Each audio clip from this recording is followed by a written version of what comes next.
Assalamualaikum warahmatullahi wabarakatuh. Perkenalkan, saya Katmia Putri Melani dari kelas MN22C. Di sini saya akan memenuhi tugas dari Big Data for Management, yaitu menjelaskan tentang Big Data. Nah, di sini saya akan menjelaskan tentang Big Data dan cara penggunaannya serta pengaplikasiannya. Apa itu Big Data? Big Data adalah kumpulan data yang sangat besar, beragam, dan kompleks yang dihasilkan dari berbagai sumber.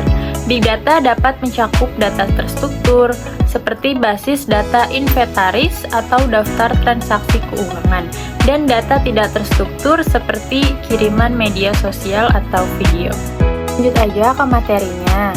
Nah, kita semua menggunakan ponsel pintar, tetapi pernahkah kalian bertanya-tanya berapa banyak data yang dihasilkan dalam bentuk teks, panggilan telepon, email, foto, video, pencarian, dan musik? Yaitu ada sekitar 40 exabyte data yang dihasilkan setiap bulan oleh satu pengguna ponsel pintar.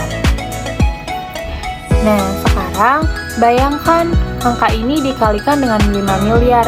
Pengguna smartphone itu sangat banyak, bahkan prosesnya juga. Faktanya, jumlah data ini cukup banyak untuk ditangani oleh sistem komputer tradisional dan jumlah data yang sangat besar. Ini yang kita sebut yaitu Big Data. Nah, mari kita lihat datanya dihasilkan oleh per menit internet, yaitu dibagikan 2,1 miliar Snapchat, ada 3,8 miliar pencarian di Google, 1 miliar orang masuk ke Facebook, serta 4,5 miliar video yang ditonton di YouTube. Ada juga 188 miliar email yang dikirim. Dari data yang di atas merupakan data-data yang sangat besar. Bagaimana data mengklasifikasikannya sebagai Big Data?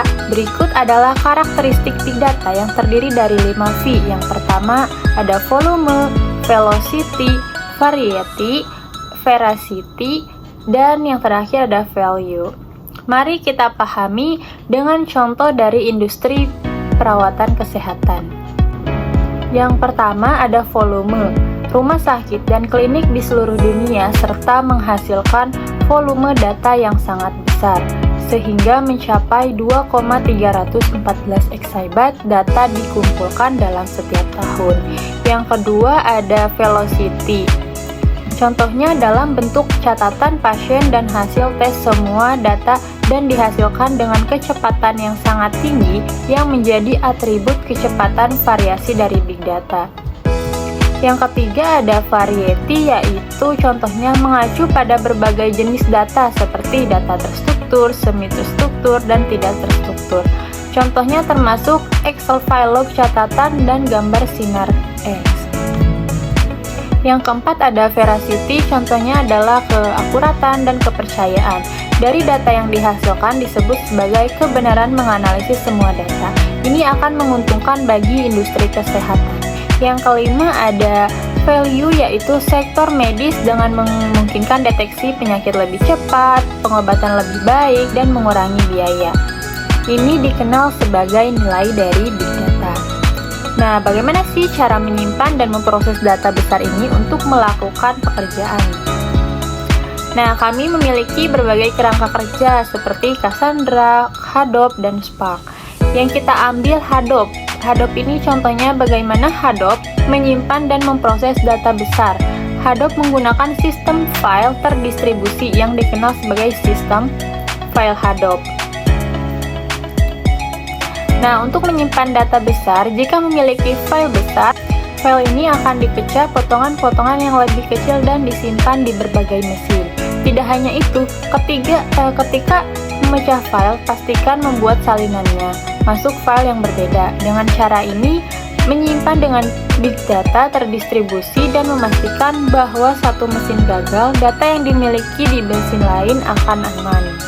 Dengan contoh lain, yaitu teknik MapReduce, digunakan untuk memproses Big Data, data tugas panjang yaitu tugas A yang dipecah menjadi tugas yang lebih kecil. Ada tugas B, tugas C, dan ada tugas D.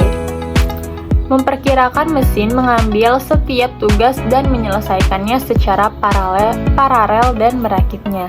Hasilnya, di akhir berkat ini, pemrosesan menjadi mudah dan cepat. Nah, pemrosesan ini disebut pemrosesan paralel. Setelah kita menyimpan data besar, kita dapat menganalisis data ini untuk berbagai aplikasi dalam game seperti Designer, Halo, Call of Duty, menganalisis data pengguna untuk memahami pada tahap mana sebagian pengguna berhenti, memulai ulang, atau berhenti bermain. Wawasan ini dapat membantu mereka mengerjakan alur cerita permainan dan meningkatkan pengalaman pengguna yang pada gilirannya mengurangi tingkat pergantian pelanggan. Nah, demikian pula, Big Data juga membantu bencana selama badai Sandy pada tahun 2012. Nah, hal ini digunakan untuk pemahaman yang lebih baik dan langkah-langkah yang diperlukan telah diambil. Nah, alat ini dapat memprediksi pendaratan badai 5 hari sebelumnya, yang sebelumnya tidak mungkin dilakukan. Ini adalah beberapa indikasi yang jelas tentang betapa besar berharganya Big Data setelah diproses dan dianalisis secara akurat. Segitu saja penjelasan Big Data serta cara penerapannya dari saya. Terima kasih, mohon maaf jika ada kesalahan. Wassalamualaikum warahmatullahi wabarakatuh.